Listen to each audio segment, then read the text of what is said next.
जी sir. हाँ, बच्चा मम्मा ठीक है ना सब? जी सर सही है।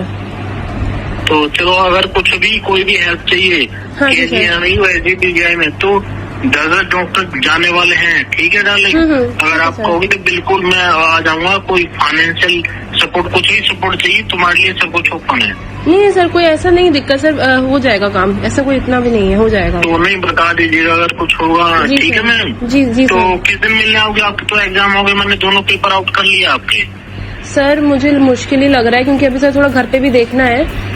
अच्छा, तो सर वैसे मैं पढ़ तो नहीं हूँ। एग्जाम जब होंगे कोर वाला और इलेक्टिव वाला, तो उससे पहले बता दीजिए, मैंने दोनों पेपर आउट कर लिए तुम्हारे लिए।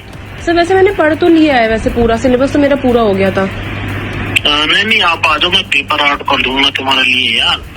पूरा पेपर रखा है मेरे पास, तो आ जाओ आप। वैसे सिलेबस से कंप्लीट तो हो गया था, बट वही सर दिक्कत है ना कि घर पे भी अभी निकलने वाला नहीं है, क्योंकि पढ़ तो वैसे मैं ली थी पूरा, इसीलिए पहले ही। अच्छा, तो मिलने नहीं होंगी एक बार भी?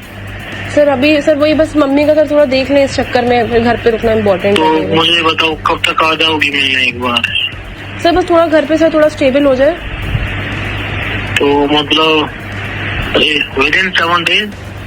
सर बस या तो सर एग्जाम्स, अभी सर एग्जाम्स भी है, थोड़ा एग्जाम्स भी हो जाए फिर आते हैं। पर मैं कर रहा हूँ, एग्जाम से पहले आ जाओ, दोनों पेपर आउट कर लिए तुम्हारे लिए। अच्छा सर मैं ट्राई करती हूँ। पेपर देखने आ जाओ। अच्छा सर, मैं ट्राई करती हूँ, मैं घर पे देखती हूँ, जिस दिन निकल पाऊंगी नहीं, आना पड़ेगा आपको बिल्कुल। जी सर। तो ठीक है, आ जाओ फिर 7 दिन के अंदर आ जाओ फिर, ठीक है? Okay sir, okay sir, okay. Thank you sir. रात का वक्त था, एक लड़की अपने घर पर थी और एग्जाम सिर पर थे। तभी फोन बजता है और फोन के दूसरी तरफ कोई आम आदमी नहीं, एक यूनिवर्सिटी का असिस्टेंट प्रोफेसर था। और जो बातें उस कॉल में हुई, उन्हें सुनकर शायद हर माँ बाप का खून खोल जाए। कॉल पे था, डार्लिंग मैंने तुम्हारे लिए पेपर आउट करा दिया, बस एक बार मिलने आ जाओ, रूम में आ जाना। अब सवाल ये है कि ये शिक्षा थी या सौदेबाजी, ये यूनिवर्सिटी थी या डर और दबाव का। लखनऊ यूनिवर्सिटी देश की पुरानी और प्रतिष्ठित यूनिवर्सिटी में गिनी जाती है, जहां बच्चे सपने लेकर आते हैं, माँ बाप अपनी कमाई खर्च करते हैं वहां पर, उम्मीद करते हैं कि उनका बच्चा पढ़ लिख कर जिंदगी बनाएगा। लेकिन इसी यूनिवर्सिटी से जो ऑडियो सामने आई, उसने पूरे सिस्टम की पोल खोल दी। आरोप है कि जियोलॉजी डिपार्टमेंट के असिस्टेंट प्रोफेसर परमजीत सिंह एक BSc फाइनल ईयर की छात्रा को लगातार कॉल कर रहे हैं, रात में बार बार। और सिर्फ पढ़ाई की बात नहीं हो रही थी, वो कह रहे थे मैं तुम पर फिदा हूँ, तुम मुझे धोखा नहीं दोगी, मैंने तुम्हारे लिए दोनों पेपर आउट करा दिए, एग्जाम से पहले एक बार मिलने आ जाओ। अब जरा सोचिए, एक लड़की बार बार मना कर रही है, वो कह रही है सर मेरी तैयारी पूरी है, मुझे पेपर नहीं चाहिए, मम्मी की तबीयत खराब है, मैं नहीं आ सकती। लेकिन सामने से दबाव जारी है, नहीं तुम आ जाओ, मैं वेट करूंगा, रूम में आ जाना। और सबसे डराने वाली बात क्या है पता है? सबसे डराने वाली बात है, लड़की खुद कॉल कट करने के बाद में कहती है कि ये मुझे पेपर के बहाने बुला रहा है ताकि फिर से मोलेस्ट कर सके। फिर से यानी पहले भी कुछ हुआ था। क्या ये पहली शिकायत नहीं थी? क्या यूनिवर्सिटी को पहले से कुछ पता था? और यहीं से कहानी सिर्फ एक प्रोफेसर की नहीं रहती, पूरा सिस्टम कटघरे में आ जाता है। क्यों? सवाल सिर्फ इतना नहीं है कि एक शिक्षक ने क्या किया, सवाल यह है कि छात्रा आखिर इतनी डरी हुई क्यों थी? वो बार बार जी सर क्यों बोल रही थी? क्योंकि हमारे देश में यूनिवर्सिटी के अंदर शिक्षक सिर्फ शिक्षक नहीं होते, वो नंबर देते हैं, इंटरनल देते हैं और प्रोजेक्ट पास करवाते हैं, कैरियर भी बना सकते हैं, बिगाड़ भी सकते हैं। और यही पावर इनबैलेंस सबसे खतरनाक है। और जब इसी पावर का इस्तेमाल इमोशनल प्रेशर, सेक्सुअल अप्रोच और पेपर लीक जैसे आरोपों के साथ होने लगे, तो फिर शिक्षा और शोषण के बीच की लाइन मिटने लगती है। और अब एक और सवाल, अगर प्रोफेसर सच में पेपर आउट कराने की बात कह रहा था, तो क्या सिर्फ एक लड़की के लिए पेपर लीक हो रहे थे, या ये खेल बहुत बड़ा था? क्योंकि भारत में पेपर लीक अब हादसा नहीं रहा, ये पूरा के पूरा एक इंडस्ट्री बन चुका है, नीट से लेकर भर्ती परीक्षाओं तक हर जगह बच्चों का भविष्य बिकता हुआ दिखाई दे रहा है। लेकिन यहाँ मामला और खतरनाक है।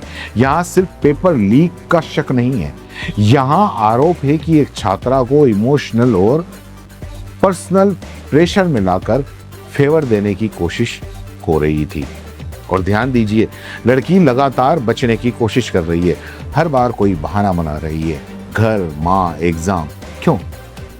क्योंकि उसे पता था कि सामने वाला आदमी सिर्फ मिलना नहीं चाहता। और ये डर सिर्फ उस लड़की का नहीं है, देश के हजारों कॉलेज में न जाने कितनी लड़कियां ऐसी सिचुएशन फेस करती हैं और आवाज नहीं उठाती, लेकिन क्योंकि उन्हें डर होता है इंटरनल मार्क्स का, कैरियर का, कैरेक्टर एसेसिनेशन का और समाज के इसी पुराने सवाल का कि इतने दिन तक क्यों चुप थी।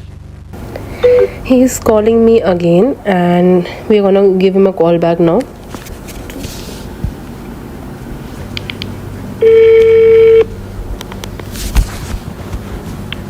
हेलो जी सर। तो भी कल आपका प्रेजेंटेशन है ना? जी सर। तो किस टाइम से है बताओ? सर 10 बजे से है। 10 बजे तो ठीक है, मैं भी रहूँगा उसमें। जी सर। तो 9 बजे आके मिल सकती है रूम में ना? जी सर, मैं देख लेती हूँ, मैं निकल आ जाऊंगी, सुबह आ जाऊंगी मैं। तो ठीक है, मैं आपका वेट करूँगा, 9 बजे आता रूम में है। जी सर ठीक है। ठीक है, आ जाओ, तो वेट करूँगा आपका। Okay sir. हाँ ओके, तो अब मुझे को कल 9 बजे ये इंसान बुला रहा है। ओके, ये आज मुझे फिर कॉल कर रहा है अब। हेलो। हेलो। हाँ जी सर। तो भाई आप मुझसे मिलने आना चाहोगी या नहीं आना चाहोगी, मुझे थोड़ा क्लियर कर दो। सर मेरे पास सर वही घर का दिक्कत है सर अभी इस टाइम पे। नहीं ठीक है, मत आओ, कितने दिन तक नहीं आओगी, मैं आपका वेट करूँगा। आपको पता है ना कि मैं आपके साथ अफेक्शनेटेड हूँ, तो जब तक आप नहीं कहोगी मैं कॉल भी नहीं करूँगा आपको। मुझे बताओ कितने दिन बाद मिलने आओगी? सर मैं भी बस घर थोड़ा घर पे देख लूँ मम्मी की सिचुएशन सर, इसी से मैं कुछ कह नहीं सकती हूँ। मतलब मुझे डिस तो नहीं करोगी ना? मैंने कहा कि आपके लिए MSc PhD फोटो मैंने रेडी कर दिया स्टैनफोर्ड के अंदर भी। जी सर। सब कुछ रेडी है तुम्हारे लिए, सब कुछ, सारा प्लेटफॉर्म जो आप कहोगी, आपका पैर चूम के सब कुछ रेडी है सुबह। लेकिन बस मुझे डिच मत करना, मैं ये चाह रहा हूँ बस। जी कि मैं जब कॉल करूँ आप मेरी कॉल उठा रही हूँ, I am feeling very good. और जब आप कहोगी मैं तभी कॉल करूंगा, बीच में कभी नहीं करूंगा। 15 महीना 1 महीना जब आप तक नहीं कहोगी नहीं करूंगा कॉल। जी सर। जी सर। तो आप अब मिलने आओगी, मैंने दोनों पेपर तुम्हारे लिए आउट करके रखे हैं, इम्यूनोजेनेटिक्स और जीनोमिक्स का दोनों। जी सर, मैं बस घर पे थोड़ा देख लेती हूँ, मैं आपको बताती हूँ सर, कल तक बताती हूँ सर। मेरा कल टर्म पेपर भी है ना सबमिशन तो मेरा। मैं यही कह रहा हूँ कि आप ही के लिए किया है सुबह, और किसी के लिए मैंने एफर्ट नहीं किया, केवल आपके लिए किया है। जी सर। और आपको मतलब बहुत प्यार, मतलब आपको पता ही मेरी फीलिंग तुम्हारे लिए क्या है। जी सर। तो मैं बहुत अटैच हूँ तुम्हारे साथ इमोशनली। जी सर। सीरियसली तो मुझे टीच मत करना प्लीज। जी सर। जी सर। तो कब आओगी मुझे ये बता दो एक बार प्लीज, मुझे एक बात बता दो कि कब तक आओगी? 10 दिन के अंदर, 15 दिन के अंदर? सर मैं अभी कुछ कंफर्म वही नहीं कि मैं आपको वही कह दूँ, मैं अभी कुछ कंफर्म नहीं कह सकती हूँ आपसे, क्योंकि सर घर का भी देखना, एग्जाम्स भी हैं, तो दोनों ही चीजें अभी इस टाइम पे हैं, तो मैं समझ नहीं पा रही हूँ। मैं मान के चलूं कि 10 दिन के अंदर आप आओगी, मैं ये मान के चलूं क्योंकि आपका एग्जाम भी है ना? जी सर। जी तो सर। उससे पहले मैं मान के चल रहा हूँ, राइट? जी सर। जी सर। तो आप आओ, लेकिन प्लीज मतलब आ जाना एक बार, जब मैं कॉल करूँ आ जाना उस दिन, 7 दिन के बाद। Okay sir. Okay, thank you thank you sir. भाई ये बंदे ने मेरे को तीसरी बार कॉल की है, क्या ही बोलूं मैं। इस केस में लड़की ने हिम्मत दिखाई, रिकॉर्डिंग की, शिकायत की और मामला पुलिस तक पहुंचा। फिर शुक्रवार रात पुलिस ने आरोपी प्रोफेसर को हिरासत में लिया। यूनिवर्सिटी के बाहर छात्रों ने नारेबाजी की, प्रोफेसर मुर्दाबाद, जूता, चप्पल और पिटाई। ये सिर्फ गुस्सा नहीं था, ये उस फ्रस्ट्रेशन का विस्फोट था जो लंबे समय से शिक्षा व्यवस्था के अंदर चल रहा है या पल रहा था। जब यूनिवर्सिटी प्रशासन कह रहा है कि जांच होगी, कार्रवाई होगी, अगर दोषी पाए गए एक्शन लिया जाएगा, लेकिन जनता पूछ रही है अगर ऑडियो इतनी साफ है तो फिर अभी भी अगर क्यों? और सबसे बड़ा सवाल मीडिया से भी, देश का प्राइम टाइम किन चीजों पर लड़ रहा होता है या चल रहा होता है। कौन किस पार्टी में गया, किसने क्या पहना, किस सेलिब्रिटी ने क्या बोल दिया, क्या हिंदू क्या मुसलमान। लेकिन जब यूनिवर्सिटी के अंदर छात्राओं की सुरक्षा पर सवाल उठते हैं तब बहस इतनी तेज क्यों नहीं होती? क्या इसलिए क्योंकि यहाँ टीआर भी कम है, या इसलिए क्योंकि शिक्षा संस्थान की सच्चाई सामने आना कई लोगों को अनकंफर्टेबल करता है? और जरा उस लड़की के बारे में आप सोचिए, वो शायद सिर्फ पढ़ाई करना चाहती थी, डिग्री लेकर आगे बढ़ना चाहती थी, लेकिन उसे क्या मिला? रात के फोन, डार्लिंग जैसे शब्द, रूम में आ जाओ, पेपर आउट करा दिया गया है। एक छात्रा को अपने शिक्षक से गाइडेंस मिलनी चाहिए थी, लेकिन यहां उसे खुद को बचाने के लिए कॉल रिकॉर्डिंग करनी पड़ रही है। और हमारे एजुकेशन सिस्टम का सबसे दर्दनाक चेहरा है, हाँ,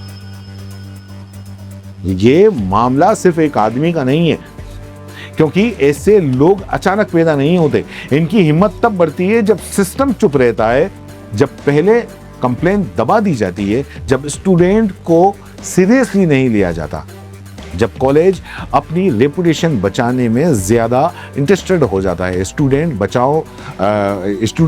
को बचाने में नहीं। अब आगे क्या होगा? जांच होगी, शायद सस्पेंशन होगा, शायद केस चलेगा, लेकिन असली सवाल वही रहेगा, क्या हमारी यूनिवर्सिटी सच में बच्चों के लिए सेफ है? क्या छात्राएं बिना डर के पढ़ पा रही हैं? क्या शिक्षक और छात्र के रिश्ते की पवित्रता बची हुई है? और अगर एक प्रोफेसर खुलेआम पेपर लीक की बातें कर रहा है तो हमारी परीक्षाओं की क्रेडिबिलिटी बची कहां है?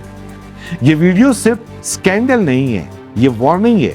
वार्निंग उस समाज के लिए जहां डिग्री से ज्यादा करप्शन काम करने लगे हैं, जहां शिक्षा से ज्यादा एक्सप्लोइटेशन काम करने लगे हैं, और जहां छात्रों को नॉलेज नहीं सेफ्टी चाहिए।